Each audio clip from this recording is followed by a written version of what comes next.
+2 അക്കൗണ്ടൻസിയിലെ dissolution of a partnership firm എന്നുള്ള ചാപ്റ്ററിലെ സെക്കൻഡ് വീഡിയോ ആണിത്. ഇവിടെ പറയുന്നത് modes of dissolution of a firm ആണ്. ഡിസൊല്യൂഷൻ എന്ന് പറഞ്ഞാൽ എന്താണെന്നുള്ളത് കഴിഞ്ഞ വീഡിയോയിൽ പറഞ്ഞിട്ടുണ്ടായിരുന്നു. ഇനി ഈ ഒരു ഫേം നമുക്ക് എങ്ങനെയൊക്കെ ഡിസോൾവ് ചെയ്യാൻ പറ്റും, എങ്ങനെയൊക്കെ അവസാനിപ്പിക്കാൻ പറ്റും എന്നുള്ളതാണ്. പലതരത്തിൽ അവസാനിപ്പിക്കാൻ പറ്റും. ഇതെല്ലാം Indian partnership act 1932 Indian partnership ആക്ടിൽ പല സെക്ഷനുകളായിട്ട് പറയുന്നുണ്ട്. Section 40, 41, section 42 and 43 and 44. Okay, section 40 പറയുന്നത് ഡിസൊല്യൂഷൻ ബൈ എഗ്രിമെന്റ്. ഓക്കെ, പാർട്ട്നേഴ്സിന് ഒരു എഗ്രിമെന്റ് വെച്ചിട്ട് എന്ത് ചെയ്യാം, അല്ലെങ്കിൽ മറ്റുള്ള പാർട്ട്നേഴ്സിന്റെ കൺസെന്റോട് കൂടിയിട്ട് ഒരു എഗ്രിമെന്റിൽ വെച്ച് നമുക്ക് എന്ത് ചെയ്യാൻ പറ്റും, എഗ്രിമെന്റ്സിന്റെ ടേംസ് വെച്ച് എന്ത് ചെയ്യാൻ പറ്റും, ഒരു ഫേമിനെ ഡിസോൾവ് ചെയ്യാൻ പറ്റും. ഇങ്ങനെ ചെയ്യാൻ പറ്റുന്നതാണ് സെക്ഷൻ 40 പറയുന്നത് ഡിസൊല്യൂഷൻ ബൈ എഗ്രിമെന്റ്. മറ്റുള്ള പാർട്ട്നേഴ്സിന്റെ കൺസെന്റ്, സമ്മതത്തോടെ എഗ്രിമെന്റ് വെച്ചിട്ട് എഗ്രിമെന്റ് ടേംസ് വെച്ച് എന്ത് ചെയ്യാൻ പറ്റും, നമുക്കൊരു ഫേമിനെ ഡിസോൾവ് ചെയ്യാൻ പറ്റും. ഓക്കെ, ഇനി സെക്ഷൻ 41 പറയുന്നത് കമ്പൽസറി ഡിസൊല്യൂഷൻ ആണ്. നിർബന്ധമായിട്ടും എന്ത് ചെയ്യണം, ഡിസോൾവ് ചെയ്യേണ്ട സിറ്റുവേഷൻസ്. അത് എപ്പോഴൊക്കെയാണ് സംഭവിക്കുക?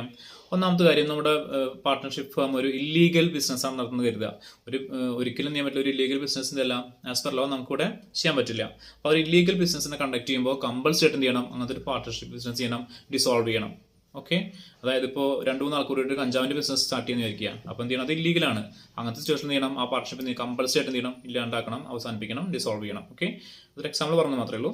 ശരി, ഇനി വേറെ സിറ്റുവേഷൻ എന്തൊക്കെയാണ് നമുക്കറിയാം. ഒരു പാർട്ട്ണർഷിപ്പ് എന്ന് പറഞ്ഞാൽ ബേസിക്കലി എന്താണ്, 2-ൽ കൂടുതൽ ആളുകൾ ഫോം ചെയ്യുന്ന എഗ്രിമെന്റ് ആണ് പാർട്ട്ണർഷിപ്പ് എന്ന് പറയുന്നത്, അല്ലേ?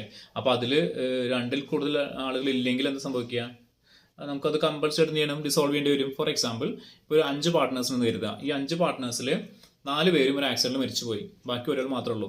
ഈ ഒരാൾക്ക് എന്ത് ചെയ്യാൻ പറ്റില്ല, ഫേം മുന്നോട്ട് കൊണ്ടുപോകാൻ പറ്റില്ലല്ലോ.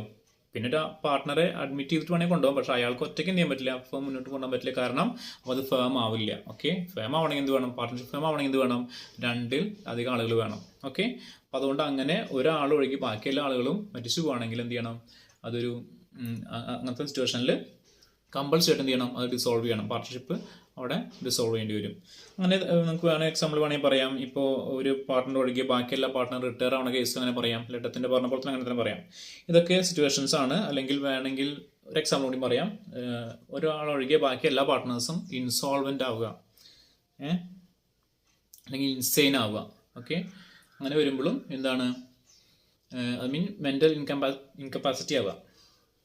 ഓക്കെ, അപ്പോൾ അങ്ങനെ വരുമ്പോൾ നമ്മൾ എന്ത് ചെയ്യേണ്ടി വരും, കമ്പൽസറി ആയിട്ട് എന്ത് ചെയ്യണം, ഡിസോൾവ് ചെയ്യേണ്ടി വരും. ഓക്കെ, പിന്നെ അടുത്തത് എന്താ, dissolution on the happening of certain contingencies. Okay, ചില യാദൃച്ഛികമായി സംഭവിക്കുന്ന ചില സിറ്റുവേഷനിൽ, ഐ മീൻ ചില കാര്യങ്ങളിൽ നമ്മൾ എന്ത് ചെയ്യേണ്ടി വരും, ഫേം എന്താ പറയുക, ഡിസോൾവ് ചെയ്യേണ്ടി വരും.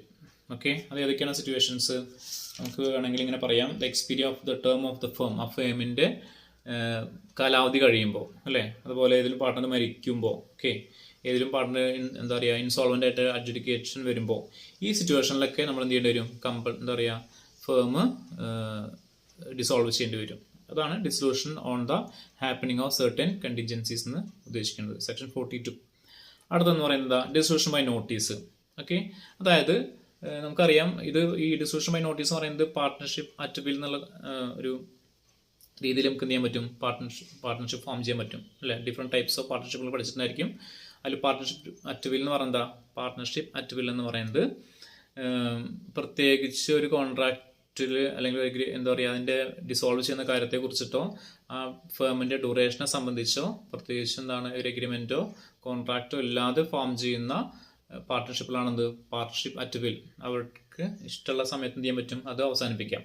ഓക്കെ, അപ്പം അങ്ങനെ ഇഷ്ടമുള്ള സമയത്ത് അവസാനിപ്പിക്കുക എന്നുള്ള ക്ലോസ് വെച്ചിട്ട് അല്ലെങ്കിൽ അങ്ങനെ രൂപീകരിക്കുന്ന എന്താ പറയുക പാർട്ട്ണർഷിപ്പ് ഫേമുകളാണ് പാർട്ട്ണർഷിപ്പ് അറ്റ് വിൽ നമ്മൾ പറയാറ്.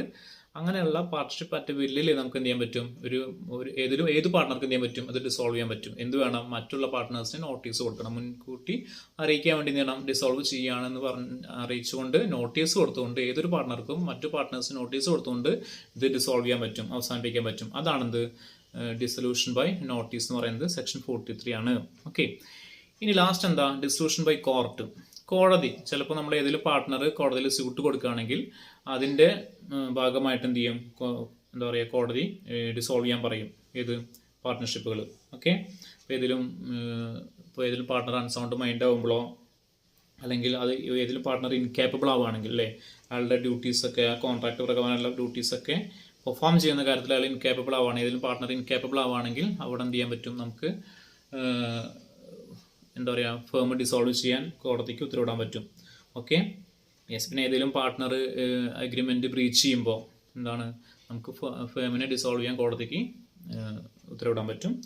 ഈ സിറ്റുവേഷനിലൊക്കെ കോടതി ഇടപെട്ടുകൊണ്ട് ഡിസോൾവ് ചെയ്യുന്ന സിറ്റുവേഷൻസ് ആണ് എന്ത്, ഡിസൊല്യൂഷൻ ബൈ കോർട്ട് എന്ന് പറയുന്നത് സെക്ഷൻ 43 ആണ്. ഓക്കെ, അപ്പോൾ ഇതിൽ പരീക്ഷയ്ക്ക് ഇത്രയും വിശദമായിട്ടൊന്നും എഴുതേണ്ട ആവശ്യമില്ല. പരീക്ഷയ്ക്ക് എങ്ങാനും what are the modes of dissolution of firm എന്ന് പറയുന്നത് ഈ പോയിന്റ്സ് ഓൾ ജസ്റ്റ് ചെയ്തിരിക്കുക.